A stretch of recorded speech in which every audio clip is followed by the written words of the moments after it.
Sometimes the best technology ideas are taking something that already exists and making it better.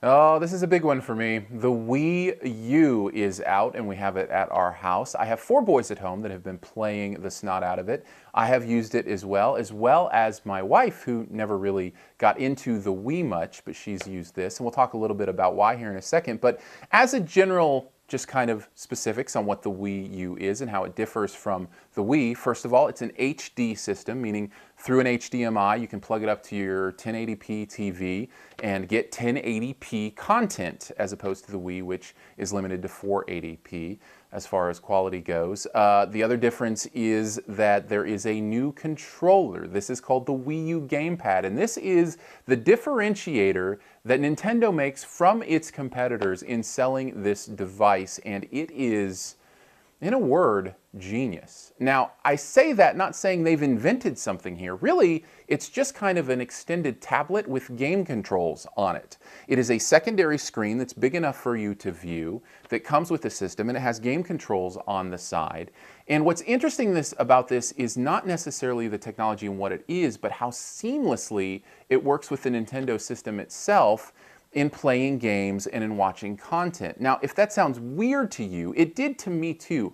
I didn't quite get it until I had it sitting in my living room. And in the past, 2 or 3 weeks that we have had this since its release, my eyes have been open to how interesting and new an idea this is to have a controller like this. The first thing that you wouldn't necessarily think of off the bat that makes the Wii U work is it works as a remote control as well. Now, is that new and crazy technology? No. Infrared remotes have been around forever. But the fact that I sit down, pick up the gamepad for my video game system and use it to turn on my TV and also switch the input to what I want to play, it saves me a lot of steps and makes things really simple. And also, because of the screen, the second screen, I don't actually have to turn on my TV if I want to use it. I can go to Hulu, I can go to Netflix, I can go to a game, and I can use it all right here in my lap, which another great thing is, this makes it a wonderful family room system, in our family especially. If one of my boys wants to play some Nintendo Land, which is the game that came packaged in with the deluxe system, the one we got, he can do that on the gamepad while I watch something else on TV. There was a weekend I wanted to watch the Michigan football game. I came out and said, hey, I want to watch the game. They were playing Nintendo. In a normal situation, it would be like, no, I want to finish my game. I need to get a save. No, I want to watch kickoff. In this situation, he clicked a button. It was in front of him instead on the TV, and I turned on the game. That is seamless. There's no hiccups, nothing.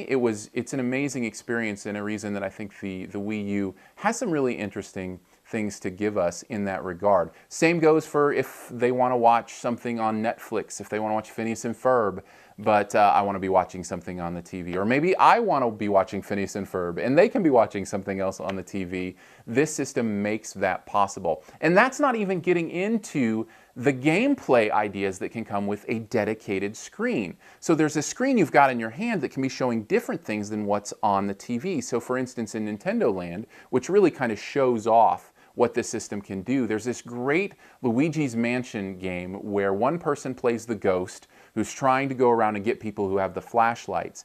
Well, the person who's the ghost holds the pad and can see where everybody is and where he is and try to attack, while the people looking at the screen, they can't see that. So they don't know where he is, and it adds this element of gameplay that's really interesting and fun, and they've used it in several different ways here, and I can't wait to see how some of the real ingenuity and geniuses that make video games are going to use this idea. You know, you can foresee card games where you can see your hand but nobody else can, or whatever the case may be. My brain doesn't big enough to go there right now, but some people are, and I'm betting they're coming up with some pretty incredible ideas for this type of gameplay. Again, technology that has already existed, but utilized in a way that I think is really great for families and really great for a living room environment. And at the end of the day, that's what the Wii U is. It's a great living room system. Is it going to give you anything greater graphics-wise or processing-wise than some of the other systems, the PS3 or the 360? No, it's not. In fact, it's just kind of catching up to those. And if I were to give a negative, that would be the fact that the technology is just kind of catching up to the previous generation systems from the other competitors. But that is kind of not the point when you do a Nintendo system for whatever reason. The point is, what new and fun and interesting ways can we have to play games? And I think they've really stumbled. Well, they probably didn't stumble. They probably walked purposefully into something really interesting and fun here. Is the Wii U for everybody? No. If you're a hardcore gamer who just likes to play video games, I still don't think this is your system. But if you live in a family environment where there's one TV that people share, and you've been looking for a way to stream Netflix and Hulu Plus and Amazon and all those things, this is a system you really should check out.